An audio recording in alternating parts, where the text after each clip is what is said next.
usine dans les années 1800, en période de racisme. Ça veut dire que je pense qu'aujourd'hui nous sommes mieux. Donc aujourd'hui, nous devons savoir comment saisir les opportunités. On n'a pas besoin de diplôme, on n'a pas besoin d'être intelligent. On peut trouver juste quelque chose. Tout petit, rien du tout. Un petit bissap qu'on fait un peu bien, qui n'agame, on transforme ça en Coca-Cola, quelque chose comme ça, une grande bouteille un peu jolie comme ça, et on met son nom dessus, Madame Diop ou bien Diagmal, et c'est fini. Et en Europe, les gens aiment beaucoup le bissap. Slide. Alors, une autre dame, slide, c'est Madame Rosa Parks. Peut-être que beaucoup de gens se rappellent de Madame Rosa Parks. En période de ségrégation aux États-Unis, Rosa Parks a 42 ans. Elle a refusé de céder sa place à un passager blanc dans un autobus. Parce qu'à cette époque-là, quand vous étiez noir et quand vous étiez assise dans un bus, quand un blanc vient, il fait comme ça, allez, levez-vous. Vous êtes obligé de vous lever. Mais elle a refusé. Et ça lui a coûté d'aller à la police. On lui a demandé de payer une amende de $15 à l'époque. Mais elle a fait appel. Elle a eu le courage d'aller faire, parce que les femmes subissaient ces tortures, mais elle ne faisait pas. Mais elle a décidé d'aller faire appel. Et une fois qu'elle a fait appel, elle a réveillé un leader. Parce que c'est grâce à cet incident-là que ce monsieur, qui connaît ce monsieur, qui peut m'aider? Hein? Très bien. Martin Luther King. Avec l'incident de Rosa Parks, Martin Luther King s'est réveillé. Alors il lance une campagne de protestation et de boycott contre la compagnie de bus. Cette campagne-là a duré 380 jours. Et la compagnie a remarqué que, attention, si je ne règle pas le problème des Noirs là, je risque de faire faillite. Automatiquement, la Cour suprême a cassé la loi ségrégationniste dans les bus et a déclaré que cette loi-là est anticonstitutionnelle. Donc, on voit comment Rosa Parks a impacté un grand homme comme Martin Luther King. Slide. Nous allons continuer à voir slide. Quelques modèles de leadership. Alors, on voit ici cet appareil-là. C'est quoi? Une fusée. Qui s'est piloté? D'accord. Des drones, hein? Ok. Slide. Alors, on voit cette dame. On comprend qu'elle est dans un vaisseau spatial. Et c'est une noire américaine. Ce n'est pas 2024. C'est May Carol Jemison, née en octobre 1956. Octobre 1956, à la même période où Rosa Parks refusait de se lever pour un blanc dans le bus, naissait une année après cette dame-là, qui se retrouve la première femme noire. Alors, elle est ingénieure, 1. Elle est médecin, 2. Elle est professeure et astronaute américaine à la NASA, à cette époque. Et c'est la première femme afro-américaine à aller dans l'espace en tant que spécialiste à bord de la navette spatiale. Et elle a fait le tour de la Terre pendant 8 jours en 1992. Slide. Nous avons une autre qui s'appelle Patricia Batts. C'est elle qui a inventé le laser pour opérer la cataracte. ce laser qu'on utilise aujourd'hui, c'est une femme noire qui l'a inventé. Et on voit les années 1942, 1969, 1970, les périodes où les Noirs étaient vraiment appuyés. Elle a trouvé le courage d'inventer le laser pour opérer la cataracte. Et elle a même breveté. Elle a eu le courage de breveter ce laser-là. Une autre dame, Diapo, qui connaît cette dame? C'est très important d'aller chercher des modèles, hein, que ce soit, parce que même le Coran dit qu'il faut aller chercher la connaissance même en Chine, s'il le faut. Donc il faut apprendre à chercher des modèles, lire leur histoire et voir que mais c'est possible. C'est possible ici, il peut sortir même un président de la République, je ne sais pas dans quelle année, mais ça peut sortir de Ourossogui ici, c'est possible. Cette dame, Ngozi Okonjo-Iweala, elle est du Nigeria et elle a effectué ses études aux États-Unis et elle a travaillé à la Banque mondiale en 1982. Elle est rentrée en Banque mondiale. En 2003, elle est appelée à devenir ministre des Finances. Et c'est la première femme à occuper ce poste dans ce pays, dans son pays. Ensuite, elle a été nommée directrice générale de la Banque mondiale en 2007.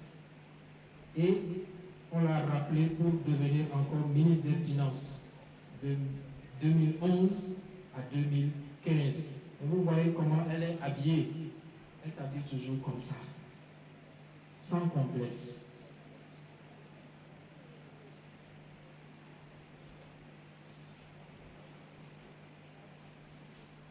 Alors ici, on va sortir un peu de ce qui est un peu trop sérieux.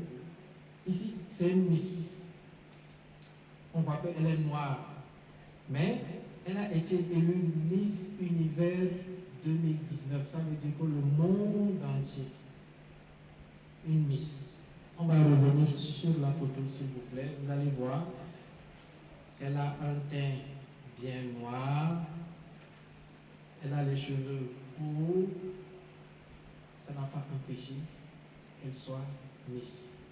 Donc aujourd'hui, les femmes, il ne faut même pas que quelqu'un essaye de vous faire manquer de confiance en vous. Vous devez vous accepter comme vous êtes et vous supprimer, parce que lorsque vous allez vous accepter comme vous êtes, quand vous allez vous supprimer à votre être naturel, les gens ne seront que obligés de vous aimer comme vous vous êtes présenté. Diapo.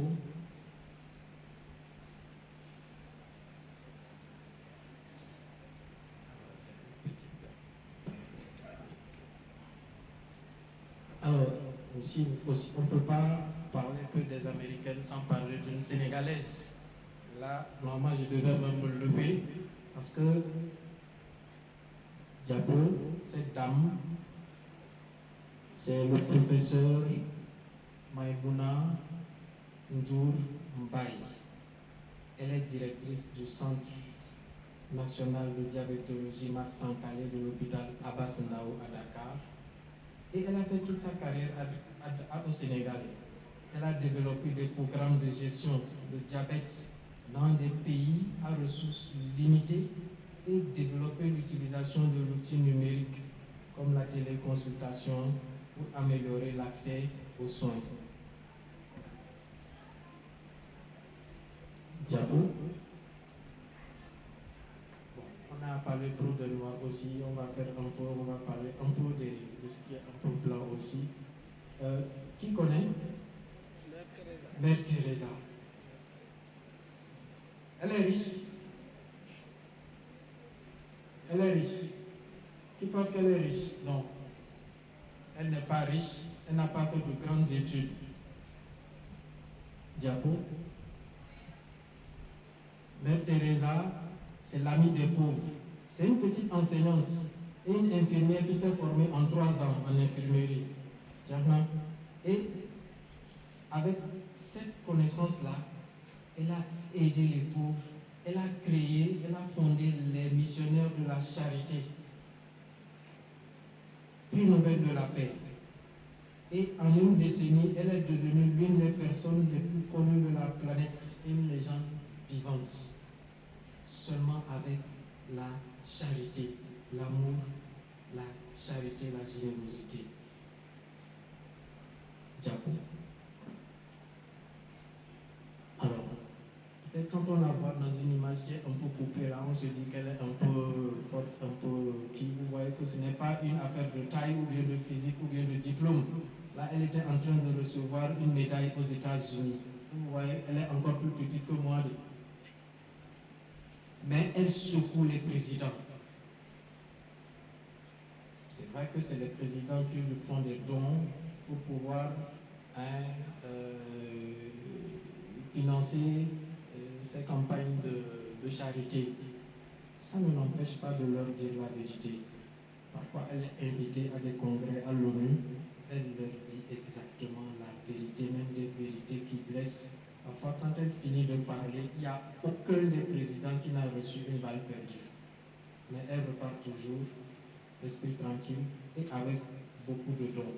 Donc aujourd'hui, cette dame peut vous donner la confiance que l'argent ne peut pas acheter vos valeurs. Diapo.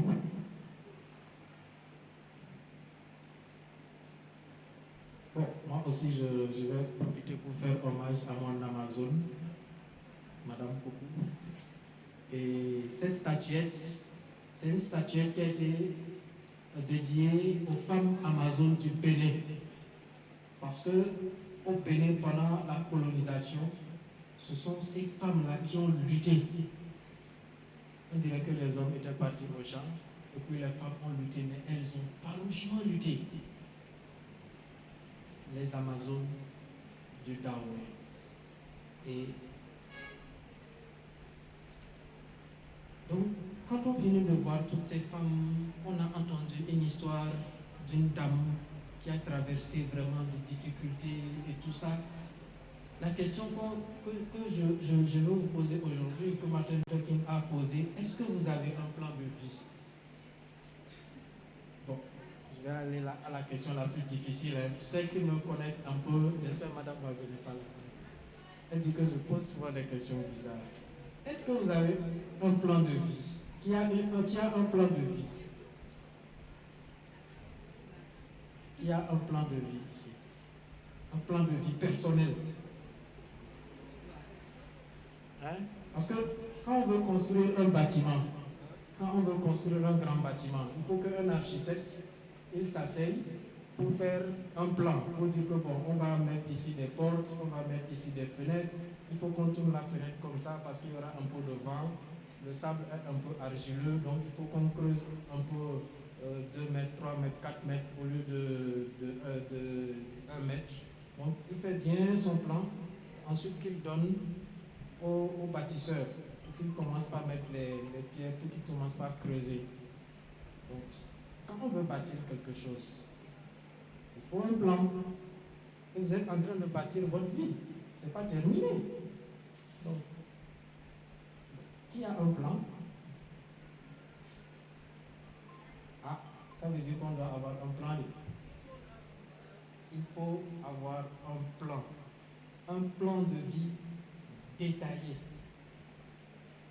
correct, réaliste et solide. Voir qu'il y aura des difficultés ici, s'il y a telle difficulté, je vais surmonter comme ça, s'il y a telle... Parce que la vie n'est pas facile. On n'a pas dit que vous avez un plan et puis c'est fini, ça va aller comme ça, droit, direct. C'est pour ça qu'il faut avoir un plan, parce que vous aurez toujours des obstacles. Permettez-moi de vous suggérer aussi, comme Martin Luther King l'a suggéré, quelques éléments qui doivent figurer dans votre plan de vie. Il faut que vous ayez une profonde conviction en votre propre dignité, en votre valeur, et ne laissez jamais qu'on vous fasse croire que vous n'êtes personne. N'y croyez jamais.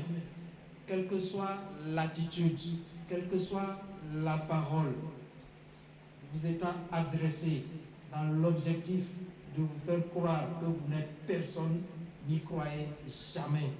Vous avez de la valeur. Il faut que vous ayez toujours cette conviction-là, que vous avez de la valeur. Vous devez éduquer des enfants qui peuvent devenir demain des ministres, des députés, qui soient intègres, qui travaillent et servent leur peuple. Vous avez de l'utilité. Parce que si l'enfant a voulu apprendre à être un dictateur, c'est foutu. Donc il faut croire à votre utilité et confiance en vous. Le match est déjà joué, hein. Vous avez déjà le leadership. Donc il n'y a pas de j'ai pas confiance en moi. Ça veut dire que bon, on n'a pas bien compris la chose. C'est bon? Mais avoir confiance en soi, attention, ce n'est pas faire la bagarre, ce n'est pas dire, bon, écoute, tu es en train de me montrer que non, je ne suis pas quelqu'un, donc moi je vais te montrer que je suis quelqu'un, je vais bagarrer, insulter. Ce n'est pas ce qu'on a dit. On a vu tout à l'heure des mères Teresa, des artisans de paix, qui disent la vérité, mais dans la courtoisie. Donc, vraiment, il faut aussi cultiver ces soft skills-là qui vont permettre d'amener la paix dans la société. Deuxième suggestion, c'est dans votre plan de vie, vous devez avoir la détermination d'atteindre l'excellence dans ce que vous avez choisi de faire. Vous devez travailler bien, tellement bien que personne, à part vous, ne pourrait faire mieux. Ce n'est pas d'aller commencer à mettre les bâtons dans les roues de ceux qui sont en train de faire mieux. Ça, ce n'est pas être dans l'excellence, c'est être dans la médiocrité. Vous devez faire le travail excellent sans regarder les autres, sans comparer.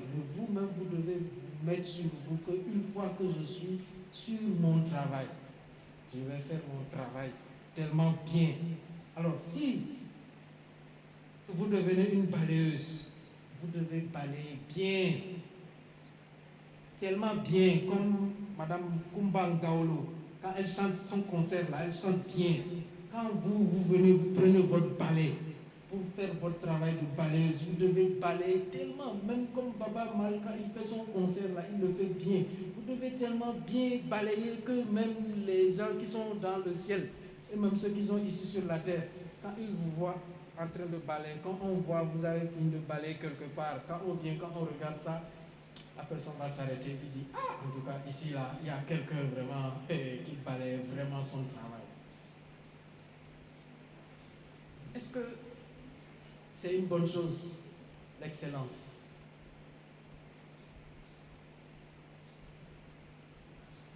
Oui. On choisit l'excellence. Est-ce qu'on peut faire un applaudissement pour l'excellence? L'excellence des femmes. Parce que vous êtes déjà excellente. On ne peut que devenir de plus en plus excellent. Pour terminer, conclusion. Bon, toujours après, ce n'est pas personnel, hein, ce n'est pas une attaque personnelle, mais c'est comme ça, c'est la loi des communications. Toujours après la communication sur le leadership au féminin, il y aura 3 types de personnes qui vont quitter ici. Premier groupe, il y a ceux qui auront compris presque immédiatement l'importance du leadership au féminin et qui vont souhaiter approfondir et améliorer les choses. Pour celles-là qui sont prêtes à faire la route, nous vous disons à bientôt. Vous allez vous rapprocher de Madame Diop pour intégrer le programme de croissance personnelle qui est en cours de projet. Nous vous disons à bientôt. Deuxième groupe, il y a des gens qui vont se mettre à douter un peu, leadership féminin, ça sert à quoi, mon pays? Attention, nous vous disons, la vie vous donnera uniquement ce que vous lui avez sincèrement demandé. Et aussi, le temps ne vous attendra pas. Troisième groupe, il y a ceux qui vont commencer à être négatifs. Oh, leadership, c'est trop difficile. Bon, ces affaires-là, même, est-ce qu'on peut même quitter ici, là, tout de suite? Bon, peut-être, d'ici qu'Irek, ça va disparaître, cette affaire de leadership qu'ils sont en train de mettre ici, là. Parce qu'elles ont peur, elles n'ont pas confiance. Alors, nous allons vous dire, regardez ce monsieur qui est là. Il n'a pas de bras, il n'a pas de pied. Mais c'est un grand entrepreneur.